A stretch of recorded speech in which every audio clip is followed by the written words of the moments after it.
नमस्कार साथियों, प्यारे मित्रों। मैं डॉक्टर अनिल पटेल, चिकित्सा अधिकारी सामुदायिक स्वास्थ्य।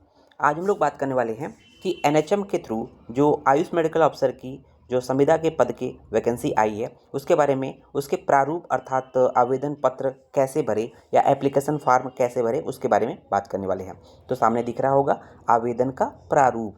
तो किस तरह से एप्लीकेशन फॉर्म भरना है, तो यहाँ पर आपको शुरू के 2 पॉइंट देखने हैं। कुछ टोटल 12 पॉइंट आपको भरने हैं, है ना। तो पहले 2 पॉइंट को एक साथ देखेंगे, किस तरह से हम लोग को ये आवेदन का प्रारूप देखना है। एक्चुअली जो आवेदन है, ये प्रारूप है, ये बांदा के सीएमओ ऑफिस से प्राप्त हुआ है, अर्थात बांदा जिले का है। ये हर एक ज़िले में अप्लाई हो सकता है, नहीं तो हर एक ज़िले का अपना अपना प्रारूप आएगा और कुछ इसी तरह से मिलता जुलता रहेगा, कोई विशेष अंतर नहीं पाया जाएगा। तो आइए देख लेते हैं इसी के। तो 2 पॉइंट हम लोग देखेंगे, आवेदित पद का नाम और आवेदित कार्यक्रम का नाम, क्योंकि दोनों को एक साथ नहीं देखेंगे तो कन्फ्यूजन हो जाएगा। तो देखेंगे यहाँ पर सबसे पहले आवेदित कार्यक्रम का नाम, आवेदित कार्यक्रम दूसरा नंबर और पहला आवेदित पद नाम। तो इसके समझने के लिए हम लोग को स्क्रॉल करेंगे ऊपर की तरफ, तो यहाँ देखेंगे क्या लिखा हुआ है, ये कार्यक्रम का नाम और पद नाम। तो अगर आप सेकेंड पॉइंट जो हम लोग था आवेदित कार्यक्रम का नाम, मतलब किस प्रोग्राम में जाना चाहते हैं, तो मेन स्ट्रीमिंग आयुष अगर भरते हैं, दूसरा पॉइंट में अगर मेन स्ट्रीमिंग आयुष भरते हैं तो पद नाम क्या हो जाएगा, आयुष चिकित्सक हो जाएगा। इसमें सिर्फ एक ही ऑप्शन है, मेन स्ट्रीमिंग ऑफ आयुष में आयुष चिकित्सक भरेंगे तो पद नाम क्या हो जाएगा, आयुष चिकित्सक। अगर आप पद नाम आयोजित कार्यक्रम के नाम में आरबीएस के ग्रामीण क्षेत्र हेतु और दूसरा है आरबीएस के शहरी क्षेत्र हेतु, तो आरबीएस के ग्रामीण क्षेत्र हेतु भरेंगे तो वहाँ पर एलएमओ केवल महिलाओं के लिए है और पद नाम क्या हो जाएगा, आयुष एलएमओ। अगर आप आरबीएस के शहरी क्षेत्र भरते हैं, अगर कार्यक्रम का नाम ये भरते हैं शहरी क्षेत्र आरबीएस के, तो इसमें आयुष एमओ भरा जाएगा पद नाम में। तो समझ में आ गया यहाँ पे। तो यहाँ पर देखेंगे आवेदित पद के नाम में क्या था, आपका आयुष एमओ था या आयुष एलएमओ था, है ना। तो इस तरह से भरना है। दूसरा आवेदित कार्यक्रम का नाम तो आपने देखा ही है कि आयुष मेन स्ट्रीमिंग आयुष है या आरबीएस के शहरी या आरबीएस के ग्रामीण, तो इस तरह से क्लियर हो जाएगा। साइड में देखोगे नवीनतम फोटोग्राफ आपको लगाने ही लगाने हैं। तीसरा पॉइंट है आवेदक का नाम, आवेदक का नाम एप्लीकेंट का नेम, मतलब जो पद भर रहा है, मतलब आपका नाम जो भी है, जो कैंडिडेट का नाम है उसको भरा जाएगा आवेदन का नाम, ठीक है। उसको देखेंगे उसके पिता का नाम, तो पिता का नाम जो सर्टिफिकेट में उसको भरेंगे। नेक्स्ट है जाति आरक्षण श्रेणी, तो जो भी जाति है उसको यहाँ पर भरने हैं। पत्राचार का पता, पत्राचार का पता मतलब जिस पते पर आपको कोई पोस्टल एड्रेस किया जाए, कोई भी डाकिया आपको पत्र दे सके, उस पते की बात करते हैं। जैसे ग्राम पोस्ट पुलिस स्टेशन या शहर में है तो उस हिसाब से मकान नंबर A to Z जो भी पता पत्राचार का पता होना चाहिए।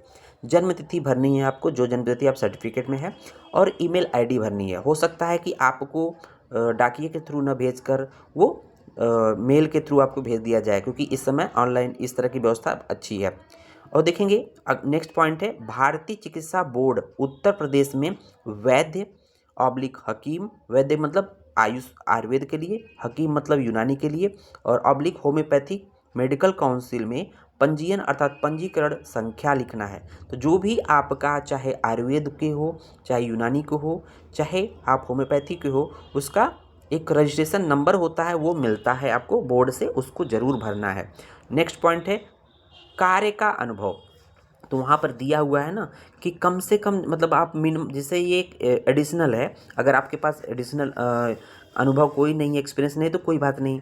अगर अनुभव आपका 6 महीने का है, साल भर का है, 2 साल का है, तो उसको दिखा सकते हैं, जहाँ से भी है वहाँ दिखाना पड़ेगा। उसको देखेंगे मोबाइल नंबर आपको भरना है ना। हो सकता है व्हाट्सएप के थ्रू आपको मेल मतलब मैसेज आए। उसको देखेंगे शैक्षणिक योग्यता का विवरण देखेंगे, ये इंपॉर्टेंट है। तो उसमें देखेंगे क्रम संख्या है, शैक्षणिक योग्यता है, उत्तीर्ण वर्ष है, संस्थान का नाम है, बोर्ड या विश्वविद्यालय का नाम है, प्राप्तांक पूर्णांक और प्रतिशत है। तो देखेंगे शैक्षणिक योग्यता पहला पॉइंट है हाई स्कूल, हाई स्कूल अर्थात कब आपने उत्तीर्ण किया, उत्तीर्ण का वर्ष, जिस वर्ष में आपने उत्तीर्ण किया उसको भरना है। संस्थान का नाम, हाई स्कूल जिस विद्यालय से संस्थान से पढ़ा उसका नाम भरना है शॉर्टकट में। और बोर्ड या विद्यालय का नाम, जो आपका स्कूल जिस यूनिवर्सिटी या बोर्ड से अटैच था, जैसे यूपी बोर्ड से हैं तो यूपी बोर्ड, सीबीएसई बोर्ड या जो भी आईसीएसई बोर्ड, जो भी आपका बोर्ड है वो भरना है। प्राप्तांक कितने आपने गेन किए, कितने टोटल थे और कितने परसेंट बन जाएंगे। उसी तरह से आपका इंटरमीडिएट हो जाएगा। उसके बाद देखेंगे तीसरे नंबर पे BAMS और BUMS और BHMS के लिए है ना। तो BAMS का उत्तीर्ण वर्ष देखना है, आप किस ईयर में फाइनल प्रॉप पास किए हैं और आप किस विद्यालय से, जैसे आपका गवर्नमेंट कॉलेज है, पर्टिकुलर आयुर्वेद का है, यूनानी का है, होम्योपैथी का है, जिस भी विद्यालय से, कॉलेज से आपने BAMS BHMS BUMS क्वालिफाई किया, पास आउट किया, उस विद्यालय का नाम देना है, कॉलेज का नाम देना है। तो वो विद्यालय कोई ना कोई यूनिवर्सिटी से अटैच होगी, बोर्ड या विश्वविद्यालय यूनिवर्सिटी का नाम देना है। और उस आपने फाइनल प्राप्त में टोटल कितने प्राप्त किए हैं, टोटल कितने पूर्णांक रहे हैं तीनों प्राप्त के, और आप कितना प्रतिशत रहा है तीनों का एवरेज, है ना। और अन्य योग्यता में जैसे आपके पास कोई PG डिप्लोमा है या किसी भी तरह के डिप्लोमा है, या आप पोस्ट ग्रेजुएट हो, है ना, MD MS A to Z जो भी हो अपने पैथी में, उसको भरना है। यहाँ पर देख रहे होंगे एक से अधिक पद हेतु आवेदन करने हेतु अलग अलग आवेदन करना होगा। बात नहीं समझ में आई? तो यहाँ पर देखेंगे, अगर मान लीजिए आवेदित कार्यक्रम का नाम, सपोज करिए आप मेन स्ट्रीमिंग जो आवेदित कार्यक्रम का नाम जो देख रहे हैं, कार्यक्रम नाम, तो यहाँ पर 3 कार्यक्रम है। मेन स्ट्रीमिंग ऑफ आयुष, राष्ट्रीय बाल स्वास्थ्य कार्यक्रम ग्रामीण क्षेत्र हेतु, राष्ट्रीय बाल स्वास्थ्य कार्यक्रम शहरी क्षेत्र हेतु। तो आप चाहते हैं कि तीनों में भरना है, तो तीनों का अलग अलग फॉर्म भरना पड़ेगा। आपको 3 फॉर्म लेना पड़ेगा इसका, और उसी के हिसाब से भरना पड़ेगा। तो यहाँ पर अलग अलग भरना है तो अलग अलग आपको फॉर्म की आवश्यकता होगी। तो मतलब एक से अधिक आवेदन के लिए अलग अलग आवेदन करना होगा।